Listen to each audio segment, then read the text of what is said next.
I've only been babysitting for about 6 months now. It was an easy way to make money, and it didn't require me to have any real, applicable skills. It was slow going at first, but a couple of months ago I hit the jackpot after a young couple from the rich part of my town asked me to look after their 2 kids one Friday night. They paid me $200 freaking to look after their extremely well-behaved children for 3 hours in a house 5 times the size of mine. It was awesome. The young couple must have also thought that I had done a good job, because word spread quickly around the rich neighborhood about the nice young lady who was willing to look over your children so you could go out for a night of drinking and fun. And when I say that this neighborhood is one of the richest in our state, I am not exaggerating. Most of the people living there are young couples who have come from a long line of wealthy families. Sometimes I'll babysit for a few of hours and make a couple $100. Other times the parents want me to stay the night while they go off and get a hotel room so that they could be away from their kids for a change. That is where I make the big bucks. A couple of days ago, a husband and wife had texted me asking if I could stay the night at their mansion and watch their 7-year-old little girl for them. I happily agreed. If only I knew what I was in for. When the day finally came, I drove my beat-up Jeep Wrangler to the edge of the rich neighborhood and made my way up this private driveway that I had never noticed before, because the entrance was hidden back amongst the trees that surround the entire north side of town. I drove up this steep, winding driveway for what seemed like 10 minutes before I finally saw the house come into view. Out of all the houses I've babysat at, this was hands down the most gorgeous one I've ever seen. It was a huge Victorian-style mansion that was covered in dark brown bricks, making it blend perfectly into the woods surrounding it. I got out of my car and made my way up to the front porch, where I knocked on this gigantic wooden door.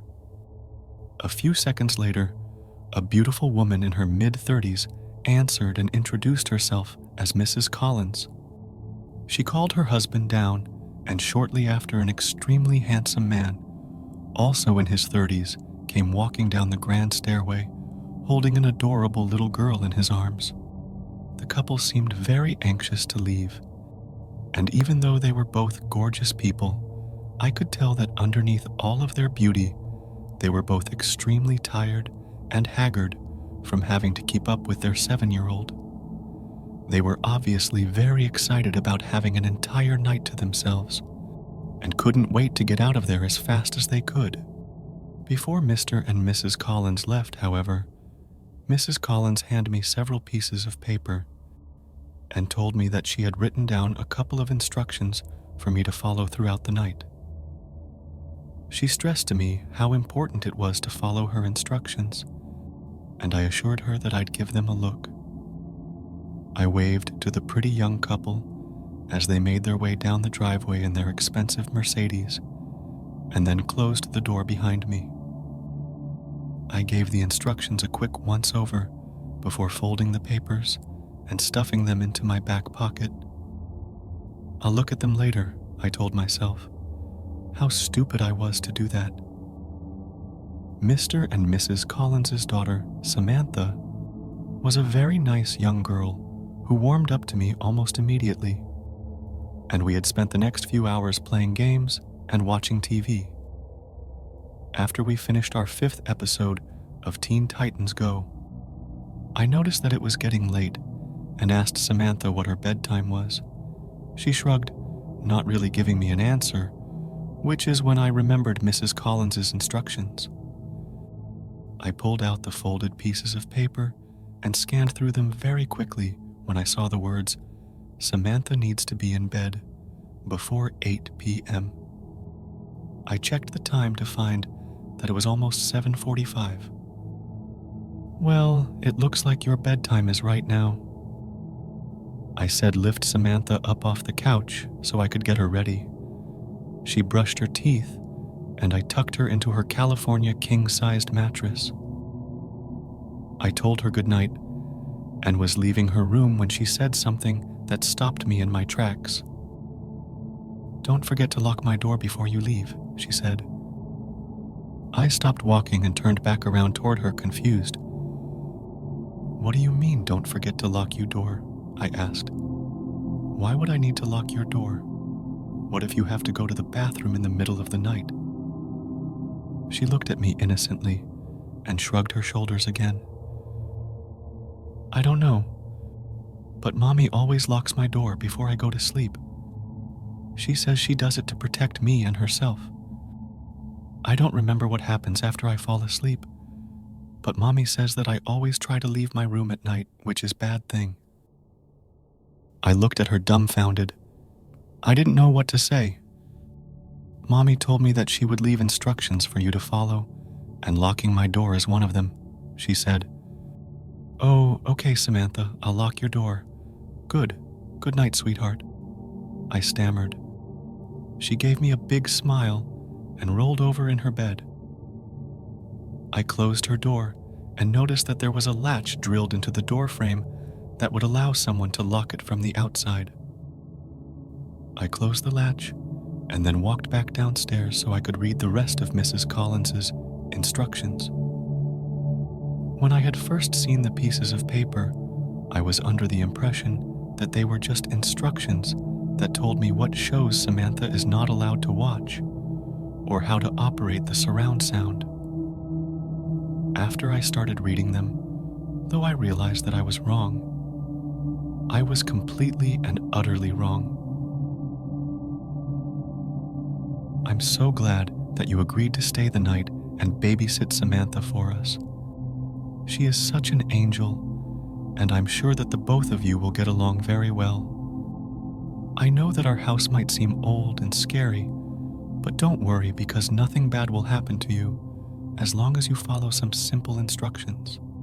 Firstly, Samantha needs to be in bed in her room with the door locked before 8 p.m. Do not open up her bedroom door after 8 p.m. I repeat, do not open Samantha's bedroom door after 8 p.m.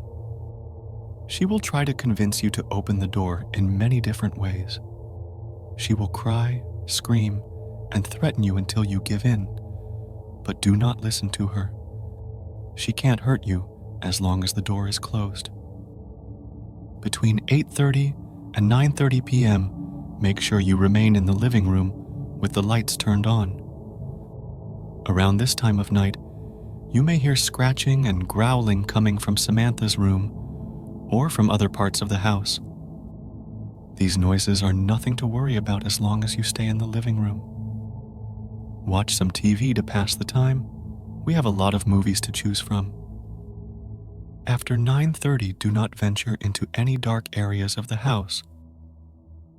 I would recommend that you turn on as many lights as you can before 9:30 so that you don't accidentally trap yourself. You might begin to see things hiding in the dark areas of the house from time to time, and sometimes they will even try to talk to you. Just ignore them, and they'll eventually ignore you as well. You might also happen to see a pair of yellow cat eyes looking at you through the darkness every once in a while. Do not stare at them for more than 30 seconds. At around 10 p.m., it might begin to sound like there are several people walking around in the basement downstairs. Do not worry because, as long as you stay out of the basement, they cannot get to you. I know it sounds unlikely, but around this time, you will begin to feel an overwhelming urge to walk down into the basement. If this happens, go into the kitchen and drink a cold glass of milk. This usually helps. The urge will most likely pass after about 10 minutes. But if the urge is still there after 10 minutes, and you don't think that you will be able to stop yourself from walking into the basement, then call either me or Mr. Collins, and we'll tell you what to do. When 10:30 comes around, you will begin to hear something running back and forth in the hallway upstairs. Stay on the first floor of the house during this time. Don't worry about Samantha. As long as you locked her door beforehand, he won't be able to get to her. If you start to hear him making his way down the stairs, then lock yourself in the first floor bathroom with the lights on. He will knock on the bathroom door repeatedly and will try impersonating someone close to you, like your mom or your dad, in order to trick you into opening the bathroom door for him. He is really good at it. No matter what he says to you, and no matter who he sounds like, do not open the door. He should go away after 5 minutes. Check under the door to make sure that he is no longer there before you open it. Now this next part is very important. You will be sleeping in our guest room upstairs for the night.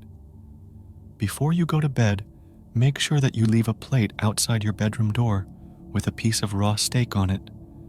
You can find the raw steak in our refrigerator, and leave a glass of milk next to the plate as well.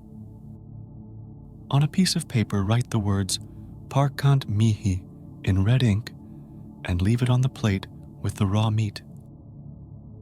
Also, at some point during the night, you might wake up and notice that there is something standing in the corner of your room. Please refrain from looking at the figure as much as you can. I'd recommend wearing earbuds so that you won't hear it muttering to itself. And that's about it.